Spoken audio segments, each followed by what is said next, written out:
Assalamualaikum warahmatullahi wabarakatuh, and very good day to all of you. So welcome to your second practical, data and analysis in enzymology.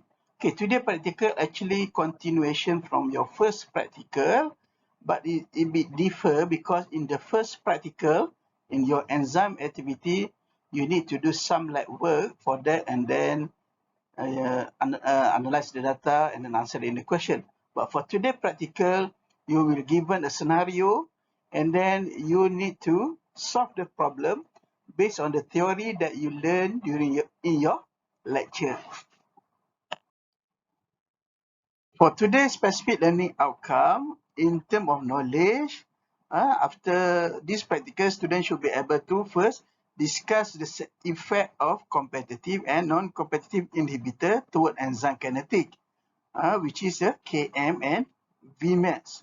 Second, discuss the differences between Michaelis-Menten enzyme and allosteric enzyme. Third, discuss the factor affecting enzyme activity. For skill, first, learn how to draw velocity versus substrate graph and line viewer Berg graph. Second, calculate the Km and Vmax from the graph, velocity versus substrate graph, and line viewer Berg graph. Third, in terms of attitude, you should be able to inculcate teamwork.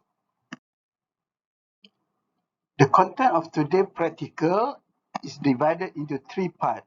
The first part is determination of Km and Vmax from Michaelis-Menten graph and line viewer Berg with or without inhibitor. So you had learned about the enzyme activity and then what happened enzyme activity and then what happened if there are presence of inhibitor. And then remember you had learned about inhibitor can be divided into the major one is whether it's a competitive or non-competitive. And then I think you had learned also about the uncompetitive. But for today practical, we will focus on competitive and non-competitive inhibitor. And then the second part, you need to differentiate the characteristic of Michaelis-Menten enzyme and allosteric enzyme. And then third, in this practical, you will learn about factor affecting enzyme activity. Now let's briefly recap about the Michaelis-Menten and Line-Berg graph. If you still remember, for Michaelis-Menten, we plot the velocity of the enzyme against the substrate concentration and where the shape of the graph is in form of hyperbolic. Then we can determine the Vmax of the reaction, and then by using the Vmax, we can find the Km by using the value of the half Vmax, and then we extrapolate the value of the substrate at half Vmax.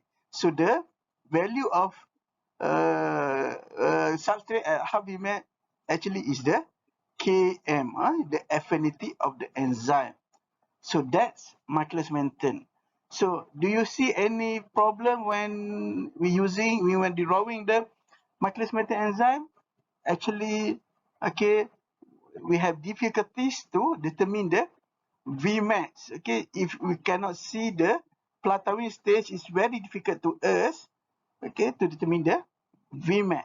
So we have another option by using Line-Berg graph. For Line-Berg graph, what we plotting is the 1 over velocity of reaction again the 1 over substrate concentration. So we will get the straight line graph that intercept at y-axis and x-axis.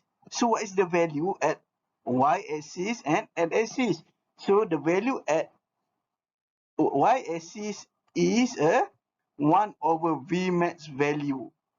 Y at the x-axis is a negative 1 over Km value. So you just need to convert the value to get the Vmax and Km.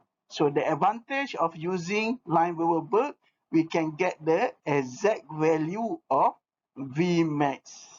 Okay, but of course it take a bit further step because you need to convert the value of the velocity of reaction and then the substrate concentration. Next, how to measure enzyme activity with or without the presence of inhibitor. Same, we can use Michaelis-Menten graph or Lineweaver-Burke graph to determine the enzyme activity and what type of inhibitor. So first, we use Michaelis-Menten graph.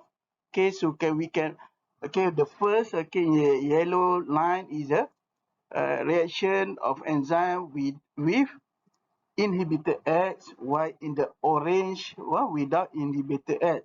So based on the theory, you know that the presence of inhibitor, okay, generalized, the presence of inhibitor will affect the Vmax or Km. So it's depending on the whether it's a competitive or non-competitive.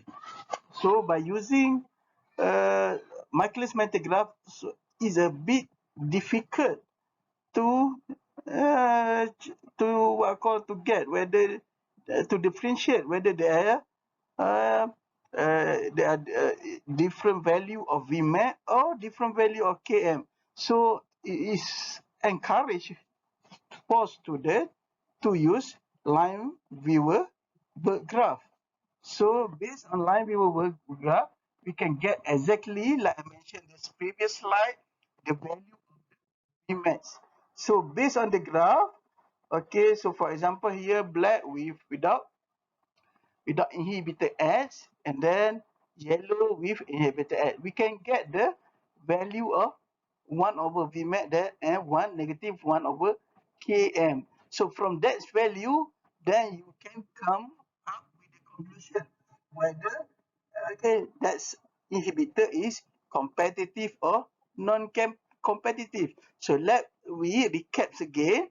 Okay, competitive inhibitor we have similar Vmax, but different Km, different affinity because they share the same active site. So they will affect the affinity of the enzyme towards the substrate. Why? For non-competitive inhibitor, because the inhibitor bind to the other than active site, so the affinity is not changed, but it will reduce the Vmax. So by using this type of graph, particularly if you use Lineweaver-Burke graph, we can get the type of inhibitor present toward the enzyme. Let's move to another type of enzyme, which is the allosterate enzyme. You have learned about the Michaelis-Menten enzyme where the reaction is hyperbolic. So what is the difference between allosterate enzyme and a Michaelis-Menten enzyme?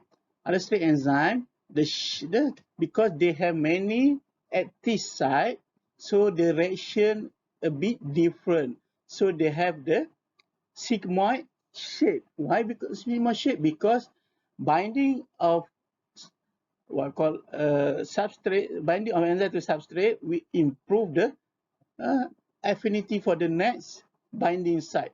So that's why you can see here the shape of the reaction is sigmoid. So similar to Michaelis-Menten enzyme, then we can determine the Vmax of the enzyme. That's the content of today's practical. So in form of practical report, okay, your report should have your front page and your contents.